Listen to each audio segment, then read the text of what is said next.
स्वामी, तुम्ही शिकवलंय ना, की प्रेम करायचं पण स्वतःवर आधी. तुम्ही शिकवलं, की जे आपल्याला न स्वीकारतील त्यांच्यापासून स्वतःला बदलू नये.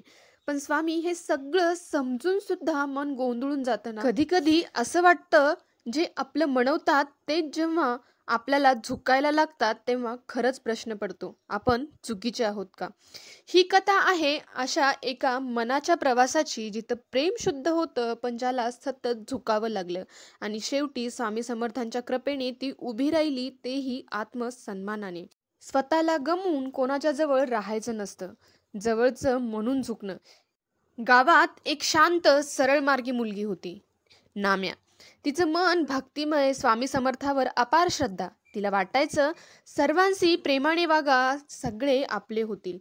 पण आयुष्य हे तसं नसतं. ती जिथे प्रेम देत गेली तिथं उपहास, दुर्लक्ष आणि तुच्छता मिळाली.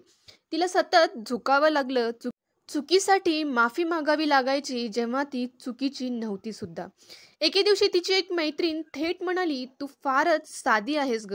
कुणी भावही देत नाही तुला. आम्हासोबत राहायचं असेल तर थोडी बदल." नाम्याचं मन मोडलं, पण ती गप्प राहिली, कारण आपणच बदललो तर नातं टिकेल असं तिला वाटायचं. त्यावर स्वामींनी तिला छान असं उत्तर दिलं. ते कसं? त्याच रात्री ती फार उदास मनाने स्वामी समर्थांच्या फोटोसमोर बसली. डोळ्यातून अश्रू वाहत होते. ती म्हणाली, "स्वामी, मी चुकीचं केलं का? माझं प्रेम, माझं नम्र वागणं हेच का माझं दुर्बळपणा ठरतंय?" तेवढ्यात तिच्या कानावर एक ओळ आली. तिने पूर्व कधीतरी ऐकली होती. "स्वतःला गमावून कोणतंही नातं टिकून ठेवू नये. तू तुझ्या किमतीला जग. झुकून जगायचं पुण्य नाही." स्वामी समर्थांचा आवाज नव्हता, पण ती भावना त्यांचीच होती. तिला समजलं, की जिथं वारंवार आपली किंमत कमी केली जाते, तिथं गप्प बसणं म्हणजे स्वतःवर अन्याय करणं आहे. बदललेली नाम्या आता कशी झाली? त्या दिवसानंतर नाम्या बदलली, गर्वाने नाही तर धैर्याने. ती जिथं-जिथं तिचं अस्तित्व कमी वाटायचं, तिथं जाणं तिने बंद केलं. ज्यांनी वापरून फेकलं त्यांना दूर केलं, आणि सर्वात महत्वाचं, ती पुन्हा स्वतःच्या आयुष्यात केंद्रस्थानी राहू लागली. एक दिवस तिची जुन्या मैत्रिणी तिला पाहिलं, शांत, तेजस्वी आणि आत्मविश्वासाने भरलेली नाम्या. ती विचारली, "अगं, एवढं बदललीस कशी?" नाम्या हसत म्हणाली, "स्वामी समर्थ शिकवून गेलेत. जो स्वतःची किंमत ओळखतो त्याला कोणी कमी करू शकत नाही."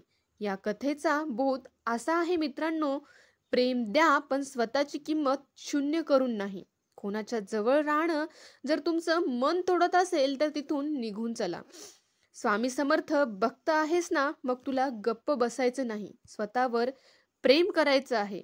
स्वतःला गमवून जे नातं जपतं ते नातं नाही, ते कैद्य असतं.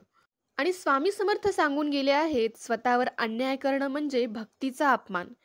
कोणाला आपण आवडत नसू तर त्यांच्यासाठी स्वतःला गमवू नका, कारण स्वामी समर्थ ज्यांच्या सोबत असतात त्यांना कोणच अप्रुव्हल लागत नाही.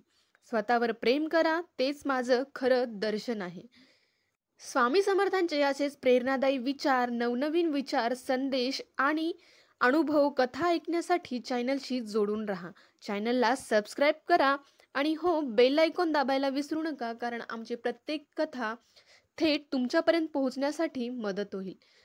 चला तर मग भेटूया पुढच्या अनुभवासोबत, प्रेरणेसोबत. तोपर्यंत श्री स्वामी समर्थ. जय जय स्वामी.